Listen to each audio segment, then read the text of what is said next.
পাঞ্জাৱাৰী শংকৰদেৱ আন্তৰ্জাতিক প্ৰেক্ষাগৃহত আজি নাৰী আদালত আৰু পালনা আঁচনিৰ শুভ উদ্বোধন কৰা হয়। অনুষ্ঠানত মুখ্য অতিথি হিচাপে উপস্থিত থাকি এই আঁচনিৰ শুভ উদ্বোধন কৰে মহিলা আৰু শিশু কল্যাণ তথা বিত্তমন্ত্ৰী অজন্তা নেওগে। দেশৰ ভিতৰত প্ৰথমবাৰৰ বাবে নাৰী আদালত আৰু পালনা কাৰ্যসূচী আজি অসমতে অনুষ্ঠিত হৈছে। অনুষ্ঠানত নাৰী আদালত সম্পৰ্কে এখন তথ্যচিত্ৰও মুকলি কৰা হয়। নাৰী আদালতত 7গৰাকী ন্যায়সখী থাকিব। 7গৰাকীৰ মাজৰ পৰা এগৰাকী মুখ্য ন্যায়সখী হ'ব। ন্যায়সখীক নিযুক্তি দিব জিলা আয়ুক্তই। এটা সঁচা আজিৰ দিনটো এটা আমাৰ ৰাজ্যখনৰ কাৰণে ক'বলৈ গ'লে মহিলাসকলৰ সবলীকৰণৰ কাৰণে এটা শুভ পদক্ষেপ। কেন্দ্ৰীয় চৰকাৰে নাৰী আদালত কনচেপ্টেৰে এটা পদক্ষেপ ল'ব বিচাৰিছে। সেইটো হৈছে যে গাৰ্হস্থ্য হিংসা, ডমেষ্টিক ভাইলেঞ্চ মহিলাসকলে সাধাৰণতে ভুক্তভোগী, কিন্তু বহু মহিলাই কি কৰে এই বিষয়ে তেওঁলোকে আচলতে জনাব নিবিচাৰে। It is a kind of social awareness.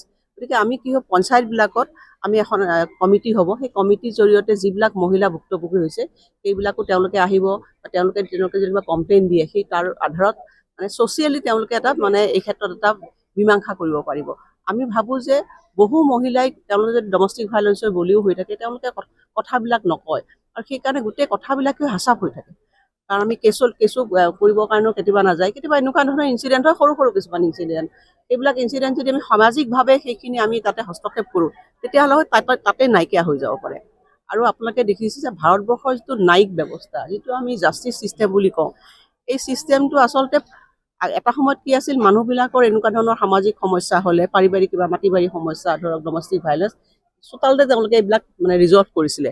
তাৰপিছত তেতিয়া CRPC হ'ল, আদালত হ'ল, তেতিয়াহ'লে মানুহবিলাকে কি হ'ল, আদালতত যোৱা আৰম্ভ কৰিলে। কিন্তু এতিয়াও ভাবোঁ যে আমি যদি পঞ্চায়তৰ প্ৰতিনিধিসকল বা তাৰ লোকেল গাৰ্জিয়ানবিলাক বা তেওঁলোকৰ পৰিয়ালৰ লোকে যদি সৰু তেওঁলোকৰ তেনেকুৱা গাৰ্হস্থ্য হিংসাৰ সমস্যাবিলাক থাকে, তাতেই যদি আমি সেইখিনি তাতে এটা চলিউশ্যন কৰিব পাৰোঁ, মই ভাবোঁ কোৰ্ট কাছাৰী নাযায়, তেওঁলোকে তাত লোকেলি। কাৰণ আপুনি জানে যে বহুত অসমৰ বাহিৰৰ বহু ৰাজ্য আছে।